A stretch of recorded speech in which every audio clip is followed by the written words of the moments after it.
Recording. Good evening again, and welcome to another event of DC Emerging Technologies. My name is Swati Young. I'm the Chief Technology Officer of Integrity Management Services, a healthcare services company. And a little bit more about myself. I've been a technologist for over 20 plus years. And the last 3-4 years, I've been doing projects on AI, machine learning, and data science, obviously, all used in various formats, these terminologies. And in 2016, I was struck with an idea to build a community to discuss these emerging technology trends that are coming to us fast and furious. Since then, we've hosted events, sometimes monthly initially, but the last year or so, we have switched to quarterly events. So most of our events' goal is to increase the discussion around artificial intelligence, both from a technology as well as a non-technology perspective, as well as build the community to have these conversations that are very, very important as we are adopting, whether it is artificial intelligence or blockchain or anything else. I'm also an ambassador for Women in AI. So a little bit about Women in AI. Women in AI is a nonprofit that started in France, but now has members with over 100 plus countries. And they are a do tank working towards gender inclusive AI that benefits global society. And our mission is to increase female representation and participation in AI. So please check womeninai.co and you can actually join free membership. We have an amazing Slack channel where there are very interesting discussions that goes on a daily, weekly, monthly, hourly basis. So, womeninai.co, again, for those of you who want to avail this free membership. Having said that, let me pass the baton to my partner in crime and chief evangelist of DC Emerging Technologies, Ujwala. Ujwala, please introduce yourself and give a brief overview of what DC Emerging Technology is about, how many members we have, what is the demographic of our members, and why everybody should consider joining our events, attending our events, as well as participating in our events. Thank you. Yeah, absolutely. So firstly, thank you everyone for being here today, especially as we navigate this normal. I see a few familiar names, so welcome back. And for all of you who are new to DC Emerging Technologies, as Swati mentioned earlier, we are a community of over 2,000 technology enthusiasts in Washington, DC, that like to discuss all the emerging technologies like blockchain, IoT, AI, data science, and what sets us apart from other meetups. And if you've been to any of the DC Tech meetups, you know, some of those large ones where you just sit in the audience, it's very passive. What we have been able to accomplish with our in-person events is really bringing together the audience and allowing them to crowdsource their ideas and beliefs. So a lot of the people that come to our meetups are already experts in emerging technologies and want to build out their community and network with leaders in the space, especially in the DC metro area. So if you're new to this, would highly recommend to keep an eye out for all the new events. We have hosted many events in the last 4 years, and this is our third event in partnership with Women in AI. And you know, it's great that Swati's already given them a quick shout out. So this is our first virtual event, but I want to make sure that we maintain that feeling of community. And at the end of the event, keep time for you to share your ideas and thoughts on, you know, what you thought about our panelist discussion today. And I would also request all of you to please mute yourselves. A lot of you already are, but feel free to turn on your video if you'd like, because, you know, it's great to have like a feeling of community, especially in these times. Very excited to bring you all an amazing panel of leaders in public policy. And with that, I'm going to pass it back to Swati. And Swati, I know you've introduced yourself already, but I do want to say a few things about Swati. So Swati is a community builder. She has been the founder of DC Emerging Technologies, and is a thought leader and on AI and data science. And if you're part of the community, you probably already watched a video or read a newsletter or heard her cracking the AI code podcast. So once again, welcome back. And with that, over to you, Swati. Ujjwala, why don't you introduce yourself? I know you do some amazing stuff selling robots, so please do. Yeah, absolutely. Sorry, I completely forgot to introduce myself. So my name is Ujjwala Kashkari. As Swati mentioned, I am the Chief Evangelist for DC Emerging Technologies and have been working with Swati since 2018. In addition to that, I'm also the Director of Sales for a Silicon Valley-based robotic startup called OmniLabs. We build 3D, so we basically 3D print robots that are currently being used during the coronavirus crisis. There are a lot of hospitals on the front lines that use our robots to limit exposure, as they're treating patients. And then also, you're probably keeping up with all the news where visitors and family members even are not allowed into the hospitals. So the robots are being used to interact with family members who are currently in hospitals. So yeah, thank you so much for that, Swati.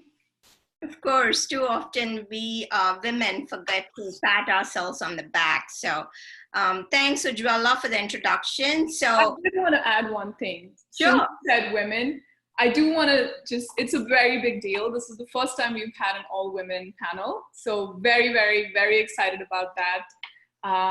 Yeah, if you have thoughts on that, if you're excited as well, feel free to leave a comment in the chat section. Of course, and March being the International Women's Month, that was one of our goals. So thanks again.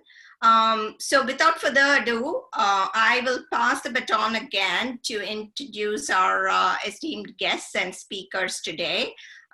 First, Dr. Faith Bradley. Faith, do you want to introduce yourself? Sure. I hope everybody's safe and well. I am Dr. Faith Bradley. I have a PhD in public policy in Chicago School of Data and Public Policy, have encouraged people to continue their education. Eventually, I worked for the State Department because my research was evolving the Real ID Act, which identifying people with biometric identification. That was my dissertation in my PhD, so I moved forward and studied data science in Georgetown University and AI as well.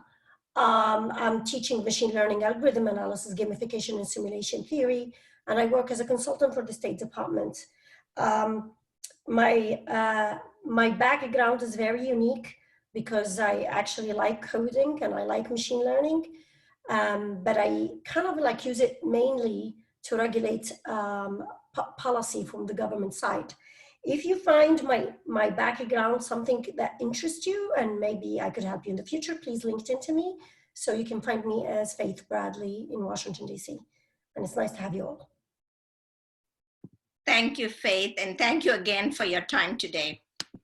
Now over to Kathy. Hi, my name is Kathy Sloan, and my background is as a tech and telecom policy lawyer. I went to Georgetown University a long, long time ago for a law degree, and I represented at first mostly non-dominant telecom carriers, but then in the last 10 years segued into tech platforms, both small and large, for a trade association. And now I'm a consultant for a wide diversity of clients around the globe, large and small, on all sorts of tech policy issues, a little bit weighted toward the telecom side and 5G and IoT, since that's my original background. But in the last 3 or 4 years, I've been doing work for clients like Google Public Policy and GigaOM and Microsoft, and even LexisNexis, the legal research people, on the subject of AI and ethics in AI.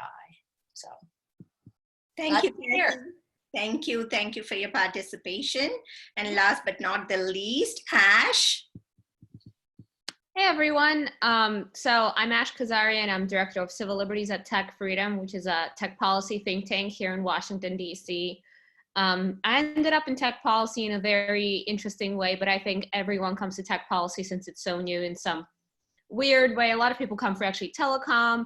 As Kathy mentioned, a lot of people come through, being engineers or doing machine learning like Faith. I've always been a lawyer. Unfortunately, my undergrad degree from Moscow State back in Russia is a law degree, and I always wanted to be a human rights lawyer. I wanted to be a free speech lawyer.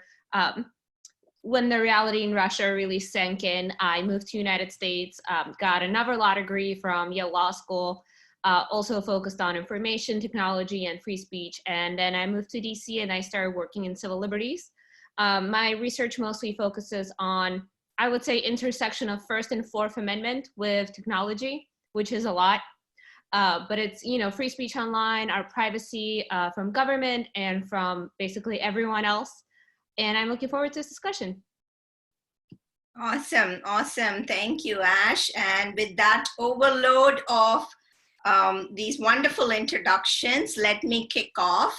I know we live in interesting times, and we were just discussing before everybody came on board about this Black Swan event that we are in, the COVID-19 situation, and how there have been some interesting news I have been reading. Like, for example, Spain was using drone technology to make announcements to people not to gather in common areas. And there was a county in the UK who was using drone technologies. Obviously, when you speak about drones are autonomous vehicles that give an aerial view, but ultimately they use artificial intelligence because they're streaming live data, and data analysis is being done by machine learning. So it is the super convergence of technologies like drone and artificial intelligence. So going back to the story in UK, one of the counties actually used drones to count the number of people in a particular aerial view and make sure they disperse the crowd. So even in these times, the question of data privacy comes into picture, right? So my question that I was often posting on social media was, in these times of emergency, should data privacy be overlooked or overruled in lieu of public protection and safety? So these are interesting, debatable topics because there's no right or wrong answer depending on which side of the fence you're on. So I'll kick off with the question about AI. Obviously, we know in its various forms, especially around machine learning used in cancer detection and such amazing use cases, creates a better future for healthcare or businesses, even education and federal agencies. But there is a huge concern about the usage. Data privacy is just one aspect that I just mentioned. And then obviously we all know about examples of facial recognition technologies used by some governments that we know about or heard about. And then there is obviously deep fakes and specific use cases of AI. So let me start with the big elephant in the room. Should AI be regulated or not, and dwell into a couple of more use cases. But let me kick off with Faith. What are your thoughts on it? It's definitely need to be regulated because it impacts our own life in every aspect. So we've seen in China that people using facial recognition to discredit people and give them social score. We've seen in March 13 that the United States government have passed a bill for how we use facial recognition. And it actually we need to just understand that if it's not supposed to improve our life, if it's not going to make us show our value as an American, where it shows democracy, freedom, and rights for the individual, then why should we use it? And we will hold everybody who's actually using any type of algorithm to create inclusive society or discredit people. Like if I have, if I can predict you have a cancer, that means I cannot give you a loan for home or do not allow you to get into school. That would not be acceptable, and it's unethical. So yes, we should regulate it, but we have to be even more than regulating it, understanding everything that is actually being developed by Microsoft, IBM Watson, by Facebook. And so the government is actually trying so much to look even in machine learning algorithm analysis, to look at any bias that embedded inside of it, statistically biased. For example, why wouldn't I allow women to take a loan to own a house at the age of 26 to 30? So these things is important. Think about how these type of algorithm, AI, is actually going to impact your life if you're not involved and if you don't understand it. From the day that they collect your data to the day that they deploy the products or the platform that you're using. So yeah, it's very important. We've seen it on Facebook and other things, and it's a hot topic, and there is no better place than DC to start that talk. Absolutely, you're on point. That we all being in DC or Greater Washington DC area, we need to have more of these discussions and debates. And it's funny you mentioned about agencies looking into ethics. Interestingly, I'm involved in an AI working group that's writing a playbook and framework for ethical design of AI. So this is an AI working group that's in collaboration with federal agencies as well as industry partners. And one of the things we often talk about is one of the subsections we are writing to is the bias. And you brought about very good examples like bias about whether women recruitment tool that's using artificial intelligence can suggest that a woman might not be promoted as a manager because historically there is no historical data of a large data set where women have had positions in leadership teams. So the data can be skewed. And obviously, I always say that compared to a traditional software development team, developing an artificial intelligence machine learning algorithm requires more reviews and questions around how you can design that algorithm. So very, very good point. So over to Kathy.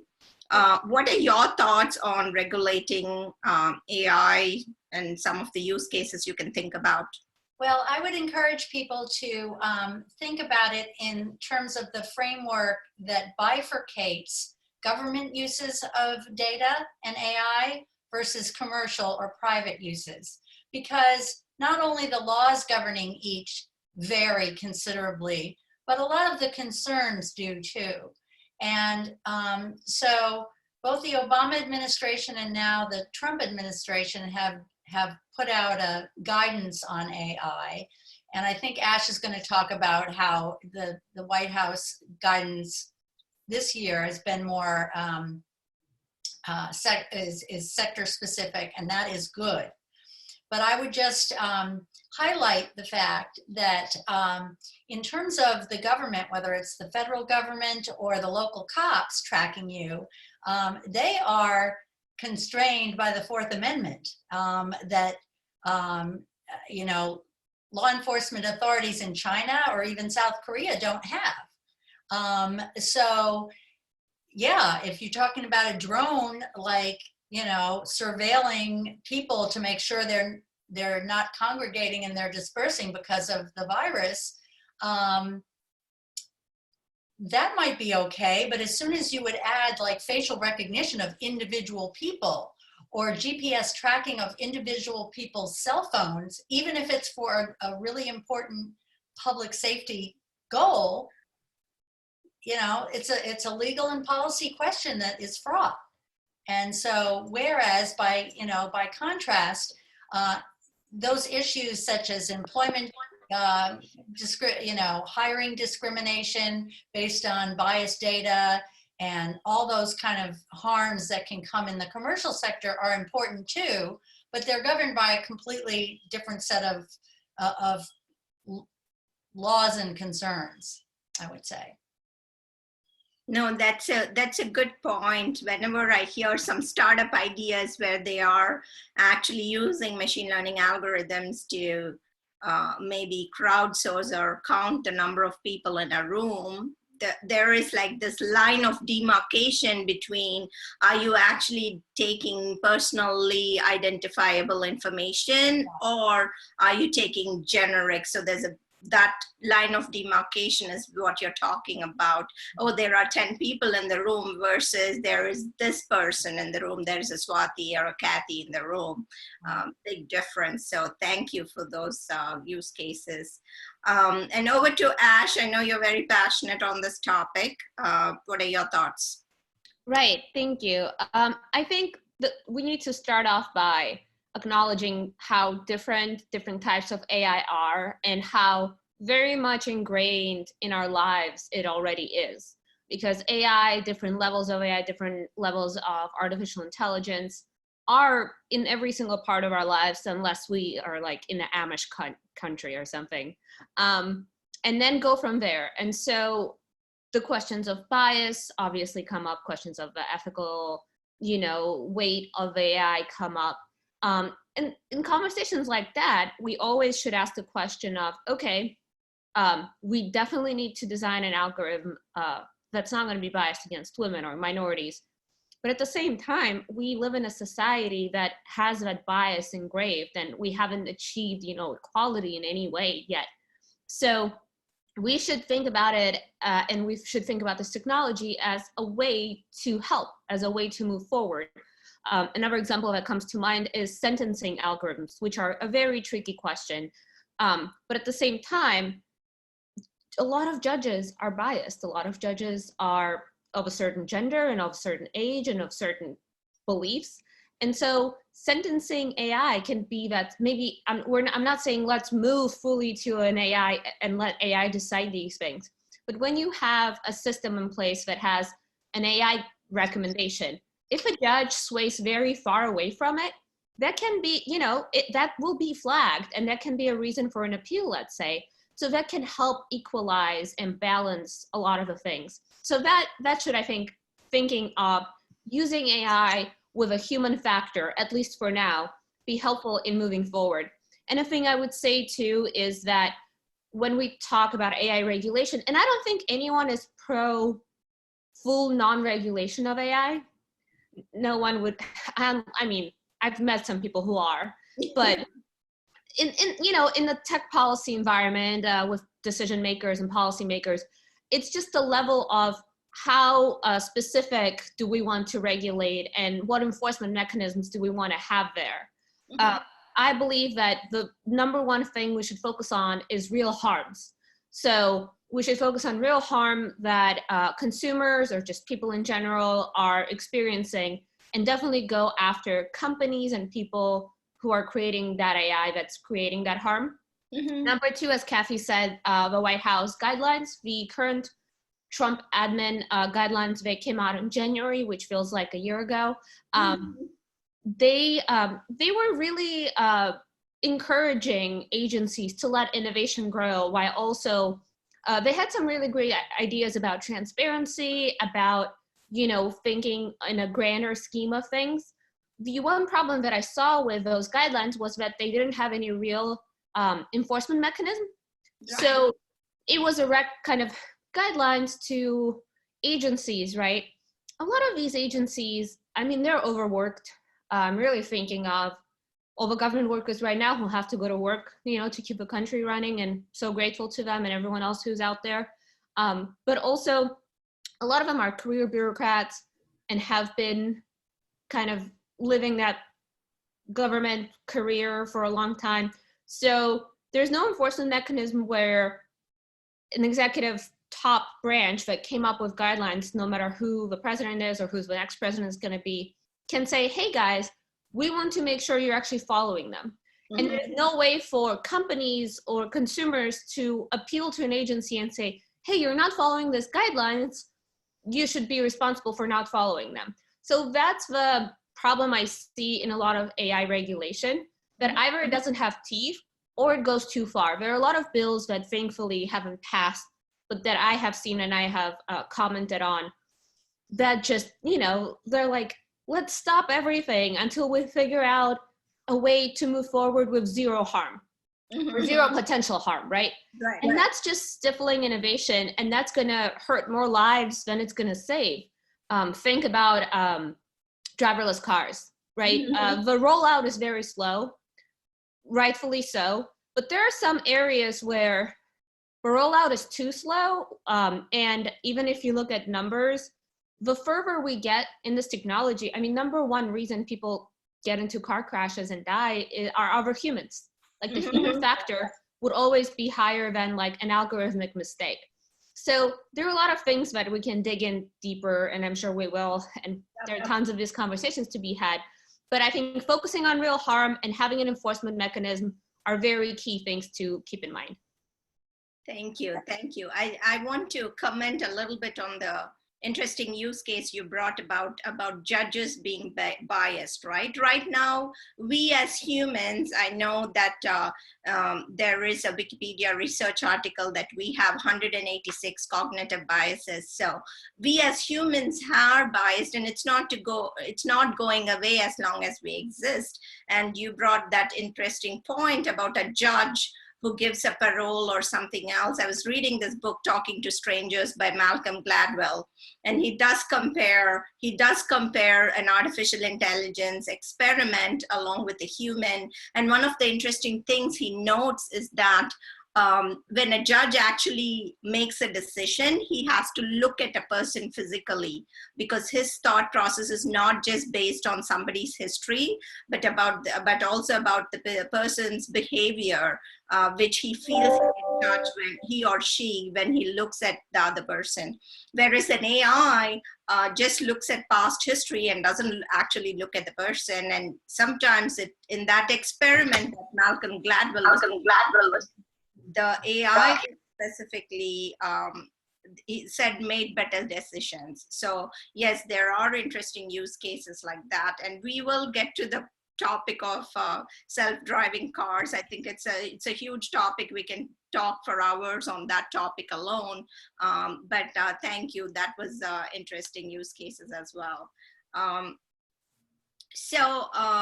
Since there is this debate always, I know there is a school of thought where people are totally against regulation, etc., because it stifles innovation. So how do you think you can strike that balance, right? It's a very thin balance between how do you regulate with a light hand versus stifling innovation. What are your thoughts? I'll start with Kathy. Well, I would just say that you need to focus on what the harms are and in what sector, caused by what actor, and then design the regulation around that.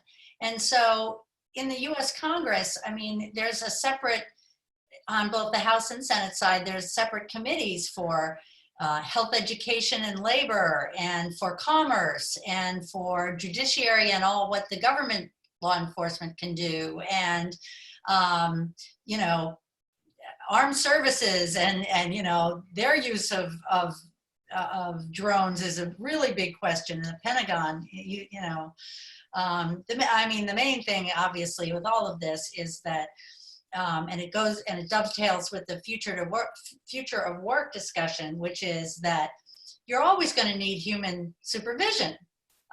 You know, we don't have AI. We're nowhere near having AI that's smart enough to just go off on its own.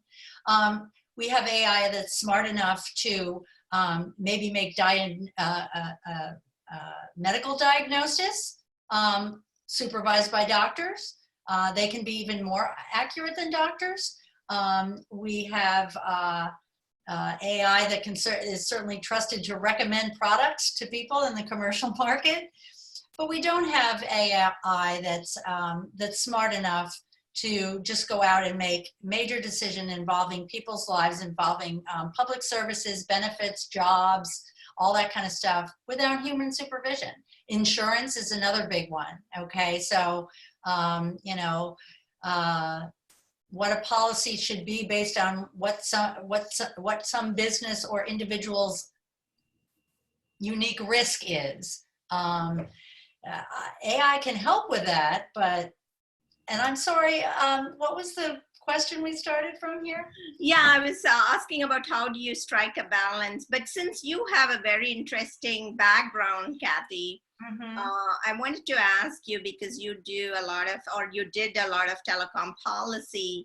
Is AI a new beast in terms of thinking about policy, or how similar is it when you thought about policy in the telecom sector? Well, so it's new in the sense that whatever data in terms of traffic volumes, for example, that networks used to use to reroute data if it was peak time and they needed redundancy and that sort of thing, nobody really cared too much about that kind of use of AI. To the extent that an ISP would decide whether to throttle somebody's connection or whatever and violate the net neutrality principles, that's another thing. But the whole net neutrality debate that's been going on for, my heavens, 15 years now, never talks in terms of AI, although AI would certainly be leveraged by any carrier, any ISP that wanted to impose favor some customers that pay for their privacy versus customers that don't, and all that, whatever it is, or favor customers that pay for our movies and disfavor the ones that don't.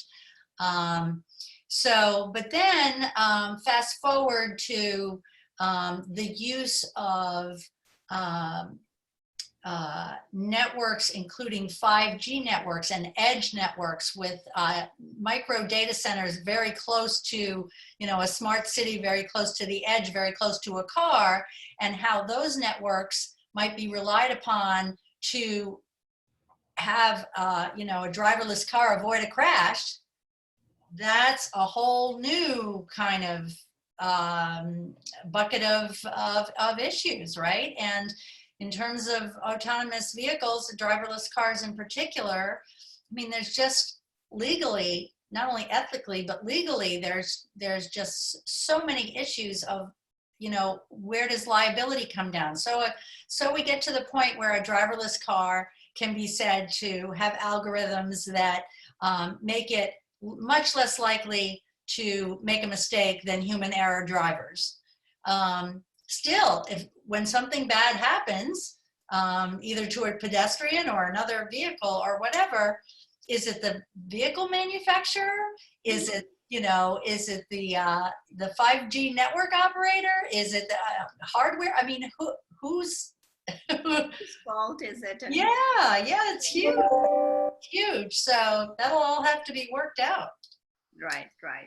No, very good points. And I wanted to, dedicate a full question and answer to the autonomous vehicles, but you all are bringing some good points about it. So I want to go to Faith. I know, Faith, you have very vast experience in not just teaching data science to students, but also working with State Department and whether advising them for how to create unbiased systems or how to deal with skewed data and so on.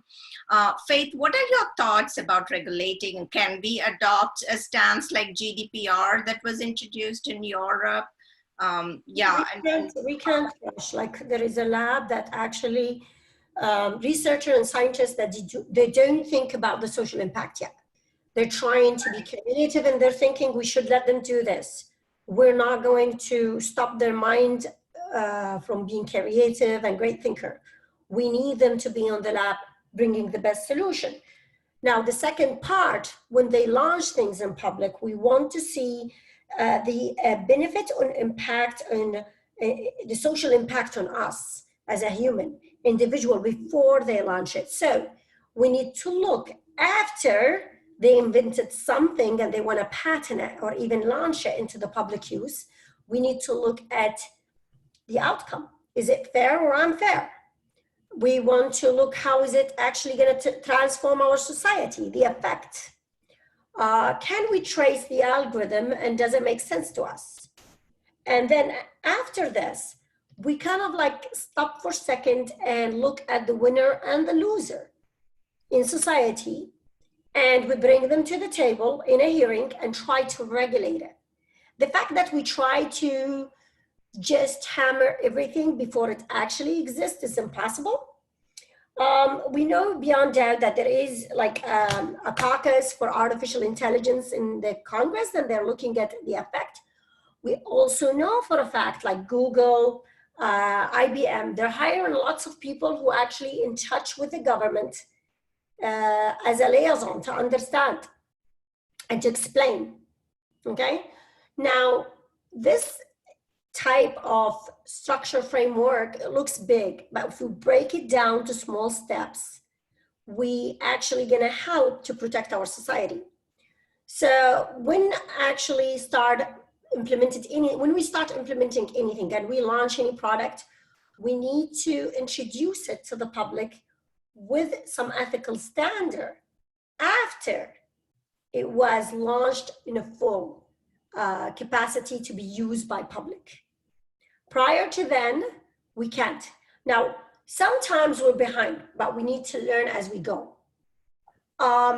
We can't see all the impact or effect immediately. So every 5 or 4 or 3 months, depending on the product or the service or the platform, we need to go back, visit the invention platform, whatever that AI we're using at. We need to revisit, modify, and make it into perfect. So, and that's like being the cases for every product in simple format that we use. So why would it be different for anything that we make for AI? And it's very important to always think about fair and ethical. Fair and ethical. And in fact, not because something is illegal, that means it's okay to happen. Because it may not be, it could be legal, but it could be unethical. So these are the type of questions that we need to implement on the institution that actually doing the research or trying to implement something for us as a society, and then we can communicate to regulate what they're doing. They may not like the fact that governments want to get in and tell them what to do. They definitely don't like the fact that lawyers will come and tell them, oh, civil liberty issue like that. But guess what? There is a missing link between lawyers, policy maker, decision maker, and the technical. They don't understand backpropagation. They don't understand the type of algorithm. They do understand the fact there is algorithm, there is some invention, there is something that we are going to actually use, but they do not understand it until they sit down with the inventor one-on-one. So in DC, there is a big disconnect between lawyers and engineers. They don't even speak the same language. They don't. No, it makes me smile because I am a technologist at heart and soul and mind, but I'm so passionate about this topic and I'm like, how is policy being made? I need to understand that because there is a huge disconnect between the policymakers, lawyers, and technologists, and AI is the bridge that needs to be crossed to connect them, because without that understanding, it's going to be very difficult. And I feel very passionately about this topic, and one of the things that sort of had proven this point was Cambridge Analytica, right? It also is not so linear as to say whether the algorithm is good or bad, because Facebook as a platform by itself, we cannot say it's a good or bad. It's connected people throughout the world. There are a lot of great use cases, but Facebook actually helped administer Cambridge Analytica, which actually had a role in American politics. So that's a frightening reality that actually happened, and they were only fined $5 billion. Talk about enforcing. There's no enforcement of can it be prevented in 2020 election, right? So there is direct, I look at it as there is direct impact of certain algorithms, and then there is example of third degree impact like Cambridge Analytica, where for those of you who are coming in late, essentially data was taken from Facebook platform without users' consent and actually used in psychometrics by a company in the UK to actually send back some questionnaires and quizzes, and the psychometrics was used to promote not just advertisements, it's propaganda in its worst, change the narrative. So, and all the thing about fake news, etc. Right? So it's a frightening reality that when it came into play, and I was analyzing from a data scientist perspective, what happened is, yes, understanding the third degree of how the data is being sent downstream is the engineer part of me, but the other side, the human side of me, is like, this is a frightening reality. How can we even policymakers envision such a harsh reality and prevent the future incidents? So I know, Ash, you have some very good thoughts on that. What do you think about something like, you know, you can easily detect an algorithm as harmful or not, but what about third degree downstream applications and so on? How does one think about regulating that? Right. You know, it's very tricky, like everything else in the world, I guess. So my answer might get on a lot of topics that I, you know, speak on at conferences. I always start with privacy is not one big thing. And I always start with AI is not one big thing. And people sometimes get frustrated. And obviously we want results. We want protection of our rights and all these things.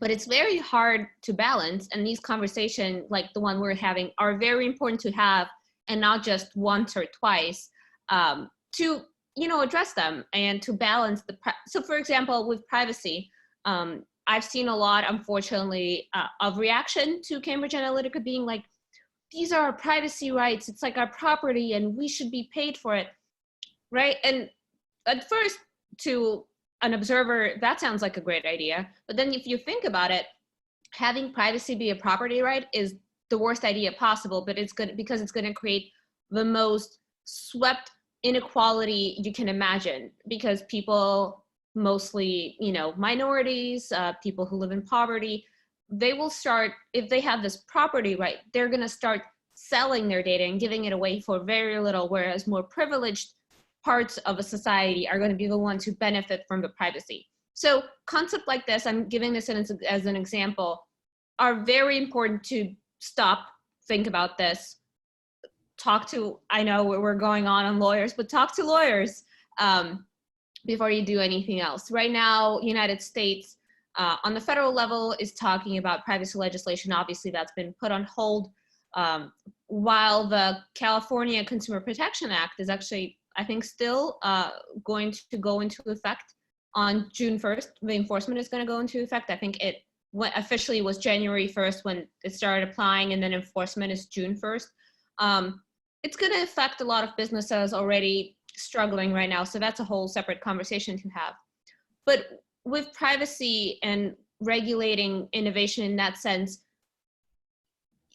$5 billion fine that FTC put on Facebook, yes, if you look comparatively to how much the company makes, might not be, you know, as serious, but at the same time, it's the highest number by far that FTC fined any company for. So I think there's more being done that we are being told. FTC has a very great body of work. One of the big things Tech Freedom is actually advocating for is having more technologists at the agencies and kind of bridging that gap that Faith was talking about, bridging the gap between agency, lawyers at the agency, and the technology. And so having technologists and having folks who understand both and who talk to each other is very important. And so that is the mindset that I think we need to have when we talk about AI in general. And so you mentioned election security. That's a whole different subsection of things that actually the Election Commission should be addressing and should be talking about. And I believe they actually are taking comments on that. So it's all different, and all of these subsections should be addressed differently, because there are different interests, and there's like free speech questions that come into play when you talk about fake news, and I'm doing air quotes for people who are just on the phone, and versus misinformation about, I don't know, like vaccines versus just, content moderation on platforms. And all of these things are crucial part of AI regulation and a crucial part of what AI is doing. Especially right now, AI is doing more content moderation in the middle of a pandemic because content moderators can't be at work in the office doing it from their desks. A lot of content moderation has to be done at a workplace because there's private information of users on it, so they can do it from home. And AI is stepping up to do that. Thank you, Faith. Can I just absolutely, Kathy, go ahead. Yeah. So on the whole subject of election security and the FEC, we should point out that the FEC has basically had its authority cut off at the knees because this administration has not nominated new commissioners to replace, so it doesn't have a quorum. So basically the FEC cannot do anything because it doesn't have enough commissioners. And that alone is a very bad place to be in. But there is legislation that's been out there for some time now called the Honest Ads Act. And the FEC commissioners that are there support it. It would force online political advertisers to be like broadcast TV. You've got to say who paid for it. You got to, all that kind of stuff. So just that clarification on the FEC.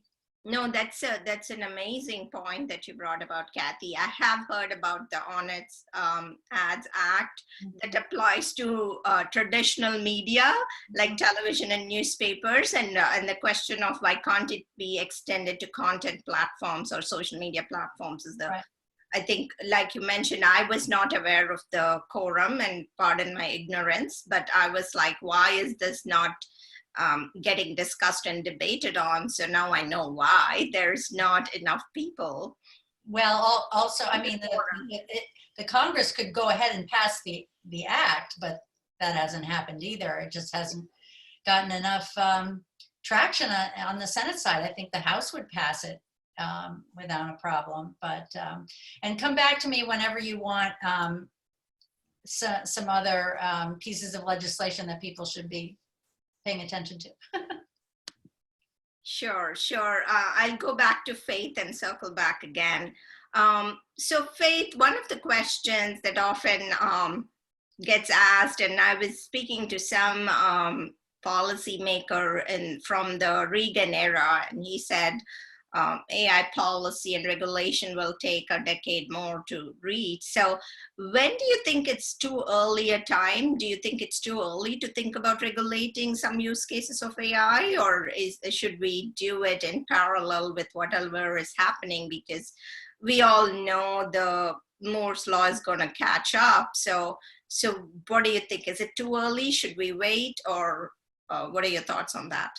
I think the general assumption that we have not regulated AI. The fact is we have in many ways before AI came as a word, because we know that machine learning was started in 1950, but it became a sexy topic because technology became cheaper. Too early, it's never early to understand what's impact our life. Is it really available for all of us? Probably yes, depending where you live. Whether it's going through the airport security and you're going in and they scan your face and let you on the airplane. If you have flown in the past 3 months, you have seen that before you board the aircraft, they're taking pictures of your face. Does it impact you? Yes, of course it does. It's just like if you have to cross borders. Is it being regulated fully?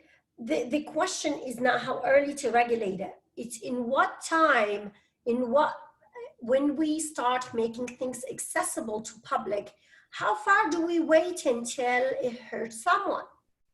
We do it like a test and trial. So people talk about self-driving car. I happen to ride in one. If you live in DC, in the National Harbor, there is a little bus that actually take you around, and it's a self-driving, and they're testing it. Well, okay, if we tried it, what is the ethical question that will happen if they kill a human being who's going to be responsible, which we're talking about it all the time, but also how long do we keep the data? So they call something called live data and dead data.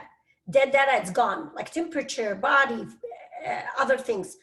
If these dead data can actually cost company a lot of money, and they don't want to actually be liable for you, you know, insurance companies can be cheap. They want to cut corner.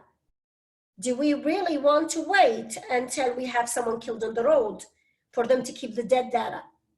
Now, the question that when is it actually supposed to be regulated? I'll tell you when exactly. When we assess it for public use, before it launched to the hands of children, before it's actually available for older person, before it's actually used by women and men. That's when we actually, when it's become a profitable commodity for everybody and it's in the hand of everyone, whether it's cell phone, IBM Watson to identify some disease, or a recognition, or image recognition, or text analysis. If we're using text to analyze someone as a criminal, if it's gonna cost me my job, or it's gonna cost me to miss my flight, who's reliable for this? And most people, they don't think about it. They never think about it until the victim is a 4-year-old or 2-year-old who cannot get on the flight because they mistake his identity, or it's someone who's across the road and a car hit him. And of course, when one person is killed, we say like, oh, probability, it's not that big. It's good for humanity, is isolated incident, gradual damage. Well, we don't make this decision based on percentage. We made this decision as a human being. That would be probably my brother, my sister, or so, whoever. And we see these kind of question now is asked when we have a chaotic product that actually is launched, who do we save first, the older or the younger? Who is more able to get credit? Someone at 80 or someone at 20? A woman who does not have a children, does she really need the job as much as a mother of 2? So these kind of questions need to be clear for everybody because it impacts some groups and there is a winner and loser. So is it too early? Well, when it's not launched. When it's actually in our hands, no, it's not. It's actually about time. And we need to hold companies responsible for that. No, thank you. That was really powerful statement because we have spoken extensively about self-driving cars, but we have other not so glamorous technologies we are aware of, like for example, credit card loans. In fact, I think Steve Wozniak, when Apple Card was launched, said his wife was not able to get an Apple Card or something like that, and there was discrimination in there. So these are less glamorous, less hyped use cases, but yes, I think there are some technologies like self-driving cars which impact a plethora of things, whether it is live data or dead data, who is liable in case of an accident. And thirdly, self-driving cars will use facial recognition because if you're a pedestrian crossing the road, guess what? It is going to take your image. And the question is, how long are they storing the image and where are they storing the image? And does it identify you as you or not? And all these questions. So yes, definitely a lot of things to think about. So the next question, I want to go back to Ash. I know we are coming up on time and maybe this is the last round robin we can do. I think let's talk about what, if we are regulating or talking about use cases of regulation, what are some of the measures that we have to take? I know, Ash, you have spoken about enforcement, even thinking about enforcement. So what are some of those measures that you can think about, maybe even use cases? Thank you. And I'll be very short so my co-panelists can get their turn. I would just say number one is actually transparency. We should be asking for more transparency from developers and AI companies. I think we should be focusing on that first, and then assessing the data. And the enforcement part that I was talking about is, so we have these guidelines that we've mentioned, we have these high level principles that we should follow. We should be asking ourselves, how do we, do we give agencies the power after the assessment to fine companies, to go after companies that are violating them? And the very important part of this is to make sure that all of this enforcement that's based on the substance of the regulation or the law is not vague. We have to make sure the law and the substance is not vague when we enforce it, because the vagueness is a huge enemy of innovation. A lot of startups, a lot of smaller companies won't be able to progress and to develop if, imagine sometimes they don't even have a lawyer, or they have someone fresh out of law school who decided to live the life for a little bit and join a startup, and so they would always err on the side of caution, especially in these times where, we're experiencing techlash. So make sure there's no vagueness, focus on transparency, and then go from there. Thank you. And Kathy, I know you have a lot of rich experience. I just wanted to put a new twist on the question. Do you think we ought to have something similar to GDPR? When GDPR was introduced, obviously all the businesses scrambled, both in the United States and obviously in Europe, to make sure they are adhering to that law. What are your thoughts? Are we looking at introducing something like GDPR? Do we need? Okay, so that's what California did, Yeah. right? And largely, well, partly because there's no federal consensus among all the states and all the representatives in Washington for what a new data privacy law should be. But part of the problem is, of course, data privacy is too broad an umbrella. I mean, there's something that's been introduced in the Senate already, the Access Act, that has to do with data portability, platform interoperability, and personal use of a trusted intermediary, like a personal AI. Very cool stuff, but that's just a brand new piece of legislation.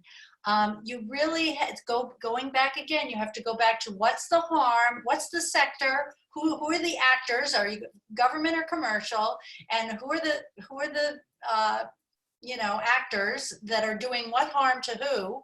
And then obviously you can't have 1,000 different bills, but you have to go where the problem is. But that's not to say you wait forever. So Brookings just did an article that gave the case of credit cards and how in the beginning, in the 1974 Fair Credit Billing Act, the credit card holder used to be on the hook for, fraud. Credit card companies didn't have to hold you harmless.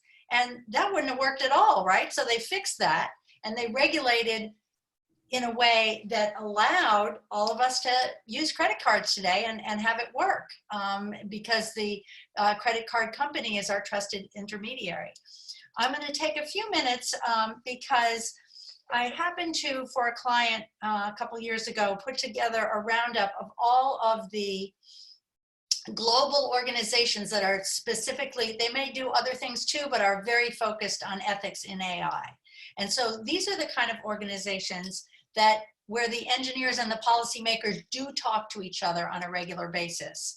And I'm not saying that happens a lot in Congress because there are not nearly enough engineers in Congress. There's one in the Senate, Martin Heinrich from New Mexico. But there is the Congressional AI Caucus that does exist, so that the members of Congress that are most interested in these issues will join that AI caucus. That's House and Senate both. But then globally, just as resources for our viewers, there's AI for Good, which is Geneva-based. There's AI Forum in New Zealand. There's AI Now Institute, which is NYU in New York. There's Algorithmicus, I can't pronounce it, but University of Turku in Finland. Center for Democracy and Technology here in DC. FATML, which stands for its workshop on fairness, accountability, and transparency. So in addition to Ash's transparency, we've got fairness and accountability as major guideposts. The Foresight Institute in Silicon Valley, GigaOM, Good AI, Google's Jigsaw, the IEEE, Global Initiative for Ethical Considerations and Autonomous Systems, Internet Society, which is based in Northern Virginia, the Knight Foundation, MIT, IBM Watson Lab, OpenAI, Silicon Valley, its founders include Elon Musk, Royal Society of UK's ML project, Partnership on AI, which was put together by Amazon, Google DeepMind, Facebook, IBM, and Microsoft, among others, Stanford Research International, and the World Economic Forum. And that last one, the World Economic Forum, actually recommends that a sort of Magna Carta for AI, a charter of rights for guardrails in all, what shall we say, non-authoritarian or non-oppressive countries to follow. Yeah. That was an awesome list. That's amazing. Thank you so much for sharing with us. Can I And add something? sorry, Faith. Can I add something? Sure. Yeah, I was going to come to you. Absolutely. Yeah, the floor is yours. With all these organizations for data, I think we have to remember one thing. They become like lobbyists for their cause. So we need to be very careful of their involvement. They need to be specialized. It's not one fit all. And we gotta know one thing, that they all came up with the sexy new term AI. So everybody wanna be involved in it. Great. But we need to understand that each individual need to be specific in one area.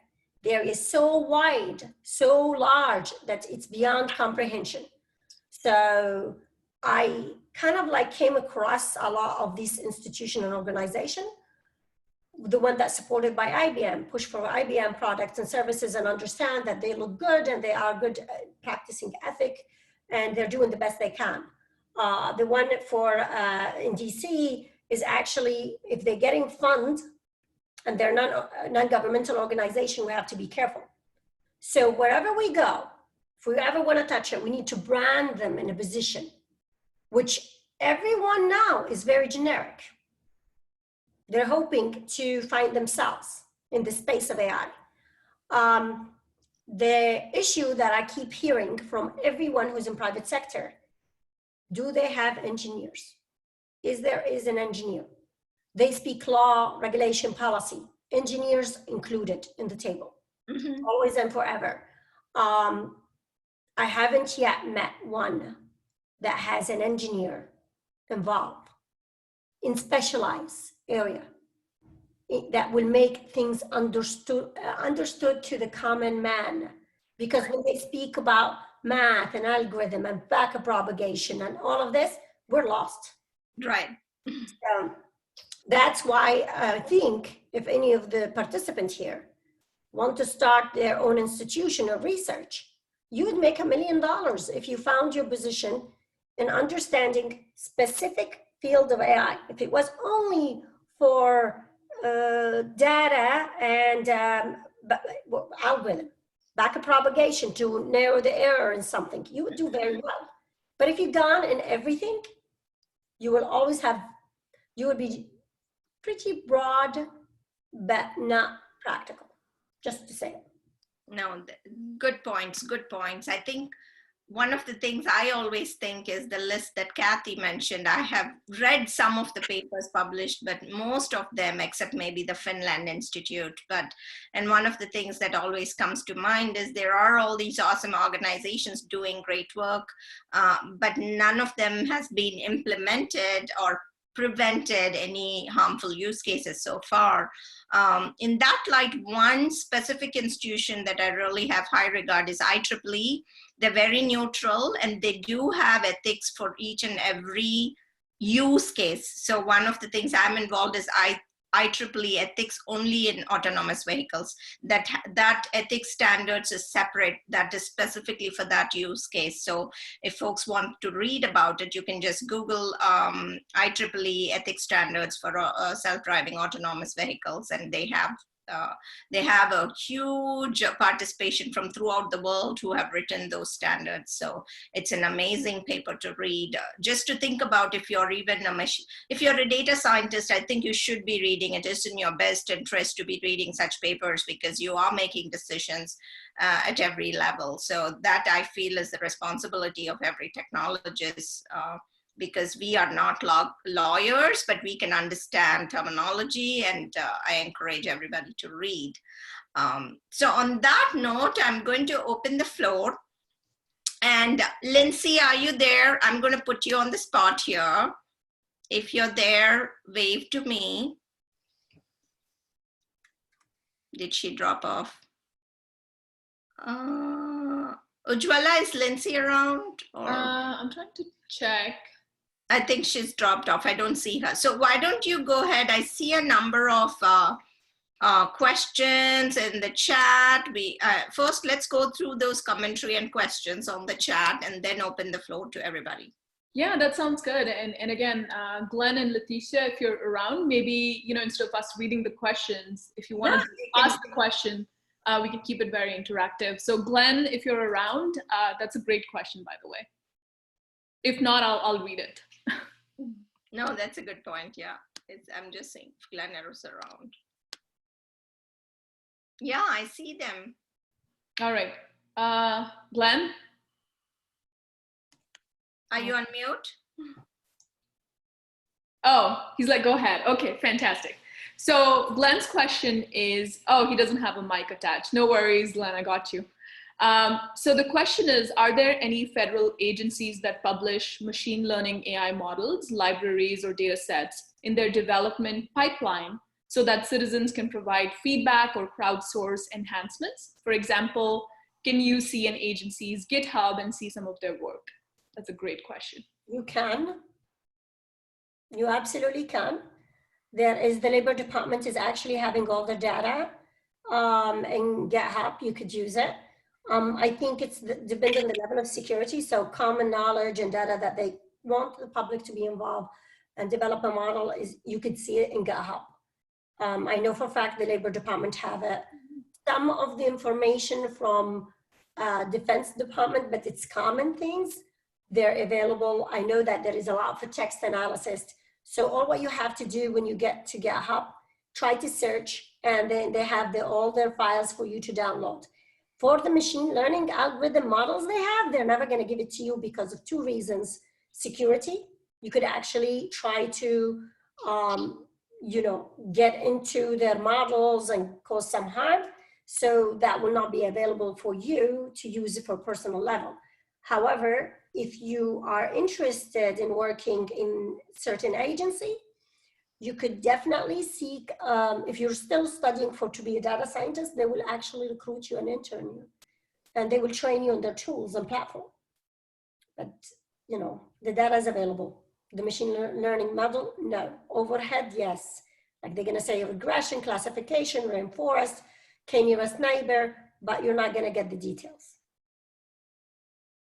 Anyone else of the panelists before I jump onto the... Okay, so one of the things, a resource I want to point out to all of you in the audience is GitHub has the AI framework that federal agencies are looking into. So for example, if an agency wants to pursue using machine learning for a specific use case, they can use this framework to implement it. Just in the spirit of transparency, I was one of the co-authors, but there were at least 20 co-authors of that framework, both from federal agencies and industry. So that's another good, I would say, a good playbook to look into. What are some of the agencies doing in the world of AI, and what are some of the frameworks they're using? And soon to be published will be the AI ethics framework, which will include transparency, explainability, bias, and interpretability, and so on. So those are some of the things, and I can share it with you all, with all the audience, either on who have registered via Eventbrite or Meetup also. So those are some of the things that I'm aware of. Anyone else? Questions? Letitia? Yes, hello again. My question, I'm going to read it out. So it's, what do you think about implementing an awful scheme for self-driving cars? This scheme is already in place in New Zealand, where there's the ACC, the Accident Compensation Corporation, pays or covers all the car accidents. That includes people, visitors, or everyone. So what do you think of transplanting that to AI, to self-driving cars?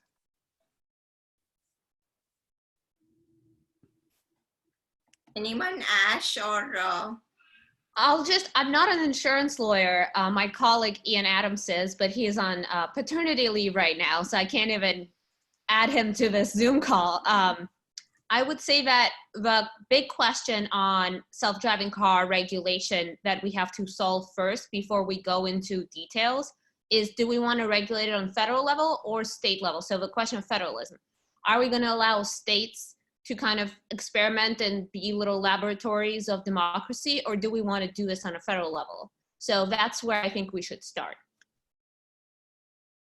No, good point. Unlike, I have lived in a couple of countries, in Belgium, India, and United States, and when I compare the governments, they're so different, right? So unlike New Zealand, I don't know, I can't speak for New Zealand, but one of the interesting things about United States is there is regulation of some sectors, both at state level and local level, especially transportation is very much state to state. You have different laws regarding your DMV, whether they can issue a license or not, depending on where you lived in the United States. So that's a great point. Anyone else? Kathy, any thoughts or? Well, on the state versus federal question, I mean, since cars are by definition vehicles that travel across state lines all the time, I don't know if it could possibly even be workable to have state regulation on autonomous vehicles. However, municipalities might want to have their own. So a smart city that has all kind of ability to have connected cars might have a whole different setup than a city without that infrastructure at all. So I think there's probably more of a role for municipalities and counties rather than states. And then, but maybe, you know, in terms of overall, there should be some basic federal provisions as well. And they'd need to be from like an insurance standpoint, and that, I mean, you know, so. Thank you. Petra, do you want to go off mute and post your question? Hi, hello everybody. It's been a really interesting webinar, and I'm completely new. I only saw this on LinkedIn today and thought that looks really interesting. I'm going to join. Thank you for joining. So my question is, because I've been following AI for a couple of years now, and I've started studying data science in my own time with an interest in developing products. AI for good, it's very much something I'm passionate about. But one case that particularly concerned me, and it's along the same lines as what's happening in China, is the case with HiQ and LinkedIn in the US, which I've discussed with colleagues over the last few months. And it's something I don't think that would be possible in Europe due to GDPR. But how does the issue of data scraping, which is essentially not that dissimilar to what Cambridge Analytica was doing with Facebook, except they had a loophole.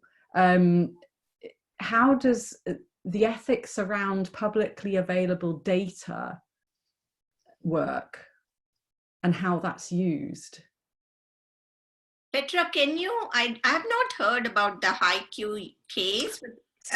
Sorry, apologies. So HiQ are an AI company, and basically they scraped data from LinkedIn to develop AI for HR, internal HR and recruitment, to give HR and recruiters a heads up for when people were potentially looking to leave their jobs simply on the basis of their LinkedIn activity. It's you can find it if you Google HiQ and LinkedIn, you'll find the case.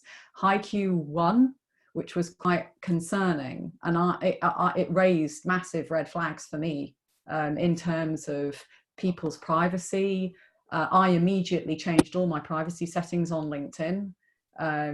So it's really about, as you say, how this needs to be regulated, both on a commercial, because that's clearly a commercial reason, but it has the potential to harm people's careers. I'll take that. Sure, go ahead.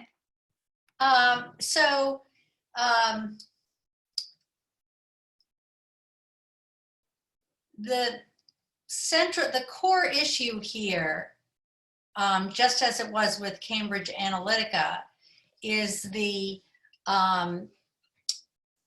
company's own policy for data protection. And even though people, it's often a moot point because people don't read the fine print of their 100-page data privacy policies. That is all right now, unless there's new legislation, that is all the FTC has to go on. So Facebook was fined based on violation of its own policies, not violation of FTC law, because FTC doesn't even, unlike the FCC and a lot of other agencies, the FTC doesn't even have rulemaking authority to pass data protection rules. It just doesn't. And so in the case of LinkedIn and this HiQ thing, which is fascinating, yeah, I can see where a lot of users might be concerned about their privacy, but the answer is exactly as you say, change your privacy settings or don't use LinkedIn, because basically, even more so I would say than Facebook, LinkedIn is a platform where everybody is pretty much wanting to share their data publicly with the whole world so that so that opportunities can come their way, right? Yeah. So if you want that opportunity and you put all your data out there, you can't very well say, oh, well, but I don't want everybody to see it. But the issue is that I don't think anyone puts their personal data, like their career data, their position, their job, their experience, their qualifications, for that to then be used to then inform on them in terms of what their activity is. Of course, people change stuff, and but I just found that the reasons behind what HiQ were doing particularly sinister. Right. So I guess data scraping is kind of a little bit different because it's not. It's not being used nefariously by LinkedIn. It's being used by somebody else. Which is why LinkedIn tried to block it. Right. Yeah. And they lost. But that's the thing. That's the nature of the beast. You're never. I mean, I don't know if there's a technology that can prevent data scraping. There's certainly not going to. Well, there could be. I suppose there could be a law against it. But maybe a technology, maybe that's the point, because obviously there are technologies that prevent us from screenshotting. Yes. Maybe there's a technology that prevents our data from being copied. I mean, obviously that you can prevent people copying an email, copying and pasting an email. That would be promising. Yeah. Anyway, thank you very much. Can I add something? Yes, go ahead. Petra, for commercial use, we use web hosting to scrape data. It's legal. It's basically like you displaying a number in the street because you engaged and put it out there. You migrate everything to commercial use. We should not be scared of third company trying to make logical decision of who's the best candidate. We should be scared if they are using discriminatory data to discredit some groups or discluded some group, like Latin American or French-speaking people or someone who is subgroup. Mm-hmm. We should not be concerned about how they use it, if they use it fairly, but we should be concerned, okay? We should be concerned if we're putting information that will be used against us to exclude us. Yeah. So assume they're looking for data scientists and they just removed all women. So 1,000 to what Faith just said, absolutely. I also, on a higher level, want to mention very quickly the fear and the creepiness of technology that we have as technology develops. People used to think that caller ID was very, very creepy, and a lot of people wanted to ban it. Going back when cars came around, people would scream at the cars passing by, "Get a horse." And I think it's very important to just kind of have a mindset of wherever real harms, just as Faith just said about discrimination, right? And then what is just a new technology that's changing our life, and our transition period sometimes feels, you know, uncomfortable or creepy, or, you know, oh, my phone knows more about me than anyone else in the world, or this, you know, this company knows about my patterns of online shopping, or things like that. So I just wanted to mention that that's just kind of a mindset to keep in mind. Oh, yeah, I completely agree with that. I think it was more, for instance, in a case, if I was looking to, if I were reviewing my career, say if I were in a job and I started optimizing my profile and to sort of try to attract certain recruiters or hirers, and I didn't want my employer to know about this. If they are able to use an AI tool that monitors my activity, that kind of jeopardizes my own career choices. Okay, I'm gonna give you a trick. We need to be smart. It's like real life. Yeah. When we use LinkedIn and we apply for a job, they do something called word bag or text analysis. They analyze what you say, I like, I would, job, and other things. So they know from your search that you actually are engaged. The best way for you to position yourself safe on the internet or safe from someone to actually access your data and analyze you the wrong way or predict something about you that you choose not to be involved in. One, your privacy setting, which you have done. Two, do not make it obvious. Make the probability space bigger. So use the word that will make you more attractive to everybody. It's like advertising yourself out there. Do not be clear in your position so they would not use your data to exclude you. So for example, almost everywhere I use Dr. Bradley instead of Faith Bradley, so they would not know I'm a male or female. Sure. So you could use something like this. And the problem, we don't educate the end user. Like you now are an end user using LinkedIn from the bottom and data. You don't feel like you are in control. You're definitely 100% in charge of what you feed. Yeah, of course, completely. And so don't be scared of it. If you want to be not included, just readjust your position where you feed things that is pretty settled, that does not give any indication. Just great. I just have a different viewpoint on this. I know that I wasn't aware of the Highview use case, and thanks for bringing to attention, Petra, but I don't know how many of you have read about Clearview AI.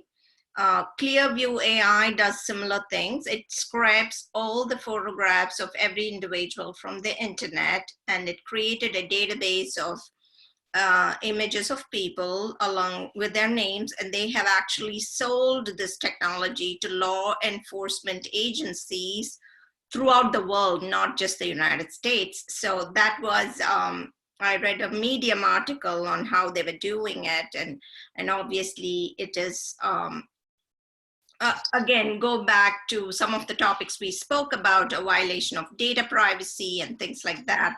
especially with your images. And I think there are two aspects of it. One, yes, we want to be responsible citizens and use all our data footprint on the internet very judiciously. Obviously, if you're still in college, you better not post your drunken party photographs, because it will be there as a for the future employer to see and such. But at the end of the day, I think when it comes to really, really sinister use cases, there should be, that is where the line of demarcation between what is the responsibility of an individual versus what is the responsibility of the federal agencies comes into play. And when there is harm involved, like Clearview AI, they didn't even come under any federal agency purview. Agencies were in fact using their data. So that's the whole question and debate, right? And to Kathy's point, if FTC doesn't even have the lawmaking capabilities, but that is something that we all, whether we are technologists or lawyers or passionate about this topic, should actually strive towards that. Without my knowledge, if my photograph with my name has gone to some law enforcement agency in the Washington, D.C. metro area, and I am stopped by a cop because of broken tail light, I shouldn't be discriminated. That's the whole point that I feel passionately about. Right, but I think it's very important to say that the main difference here is between government use and commercial use. And when we regulate, those two have to be extremely separated. And when it comes to government use and the cases like Clear AI, I work on surveillance reform and a lot of questions of encryption, facial recognition on the government side. And you should be going after government. We should be suing the government, because sometimes these programs that they use, we don't even know about them. Like think about back to Snowden revelations. There were all these programs and all these Fourth Amendment violations that we didn't even know were happening. And we can't put this on the companies, especially companies that, you know, are served a gag order and they request the information from them.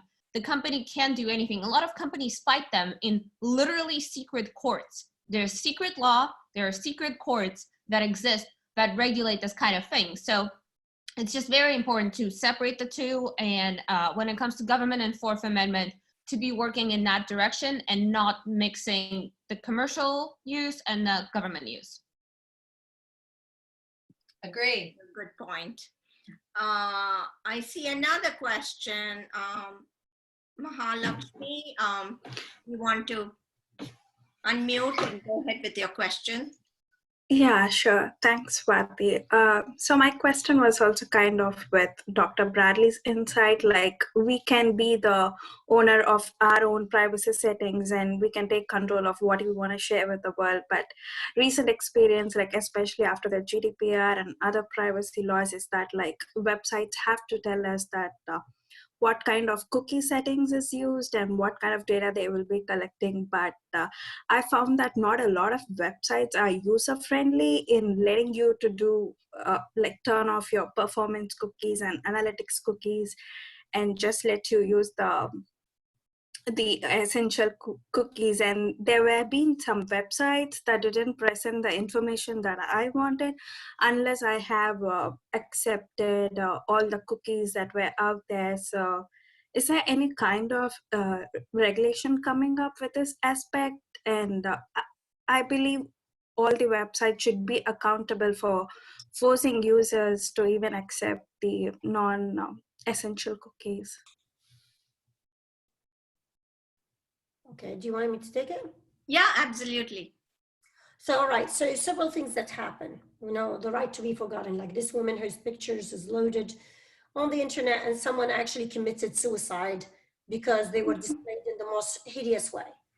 Or someone steal your pictures out of Facebook and use it in a commercial way. Or even text analysis, Google, when you search suicide, the first things in text analysis, they're why you shouldn't kill yourself versus how to kill yourself. Okay, now I want to tell you something that is being talked about widely. Everything was available to everybody and everyone is involved in it. They're getting excited to be connected virtually. And when we think about AI, everybody think this connection of virtual data and getting it fed in is the only way for AI. The truth is, now even companies like Twitter, LinkedIn, you cannot shoot people and load a video and someone seeing it, okay? You cannot use the data without licensing agreement. Prior to probably 2 years ago, most of you open like your Apple iPhone and you didn't see this license agreement saying, hey, should I share my data with people at Apple or not? Okay.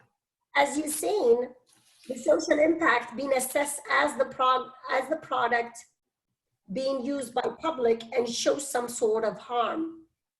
The only problem that we have as a society, we do not educate ourselves of how comfortable we are with the use of our technology. So many people taking pictures and put it online and they're not questioning, how does that make me look? What is the difference of me walking down in the street naked and me having pictures on the online naked? And the question we have, why would I allow children to use the phone to get into my house, stranger get in my house, see pictures of my house? And why we don't monitor them, okay? Now, the thing is, it's such a big thing, the AI and technology, that there is citizen responsibility, there is a company responsibility, and there is a government responsibility. And somehow in the phase of implementing technology, we kind of like close our eyes and feel we shouldn't educate our citizens. And we feel like we're not in control, that some IBM companies, data scientists and some artificial moved into my house. There is a definite way for us as an individual to educate citizens of how they use products to utilize it for the benefit of their existence as a human, and to minimize impact that is negative. And one of the things that you're going to see across the board for everybody, I don't care what professional they're in, they refuse to read. They'll click. Even if it was one line, they'll click quickly. Watch it carefully and you're going to see that. Click quickly. And we're so anxious about putting ourselves out there without understanding how it will impact us. So, number one, if citizens have failed to protect themselves and they're not adults, then it's the government job. And that's why we have the lawyers and the policymakers. If the citizen protect themselves and the government made the policy and company found a loophole, that's when there's, and we can destroy that company. Similar to what we have done with the Cambridge Analytica. They actually don't exist anymore. They have to change their name. Lots of people are not using Facebook. It's very unacceptable if my pictures does not belong to me. But also at the same time, we can't expect our government to run fast to everything that's being cooked in the kitchen of some sort of inventor to understand the impact quickly. But I would say, and this is true to everyone in this, who's involved in today's society, do not jump and use things prematurely. Don't put yourself out and read about it. Be careful what you allow to access your life and your information. Do not share your information. Do not try to. Why should you? If I search anyone in this panelist now, I'm going to see who they live with in what page. Is that legal? I will find their age. Is that legal? Who they live with? Why is that legal? We all should question that. Why anyone who would search Faith Bradley will find where she lives? Okay? We need to question these things. And actually, that's the job of the lawyers. They're standing here, that's their job. They need to question, to ask, why is this illegal? How can we make money off the companies that being sloppy, dumping our information there? We can make a lot of money out of this company. We actually can bankrupt them because they're not responsible or ethical. So Swati, on that note, I thought we were ending at 7:30. So I need to jump, but I've really enjoyed this, and I've learned a lot of interesting things from you technical people, yourself and Faith. It's been great, and just enjoy being with everybody else as well, but I need to go. No, thank you for your participation. And I think we are also drawing a conclusion here. I didn't mean to cut you off, Faith, but if you have, do you have any other last thoughts, Kathy, Faith, or Ash? I have one thought. Be responsible for everything around you. And if it's not going to improve your life, don't use it. That's a good one. Thank you. Well, thank you, everyone. If you have more questions, sorry, I heard someone else talk. Okay. If you have any more questions or comments, any other discussion items, please feel free to post it on Meetup, or you can reach out to me on LinkedIn, Swati Young. And I'm the only one with that unique combination, but do feel free to connect with any of our speakers. And thank you, everyone, panelists and the audience, for spending 1.5 hours of your valuable time on a Monday evening to make this discussion amazing. Stay safe, everyone. Thank you. Thank you. Bye. Thanks. Thank you. Bye. Bye.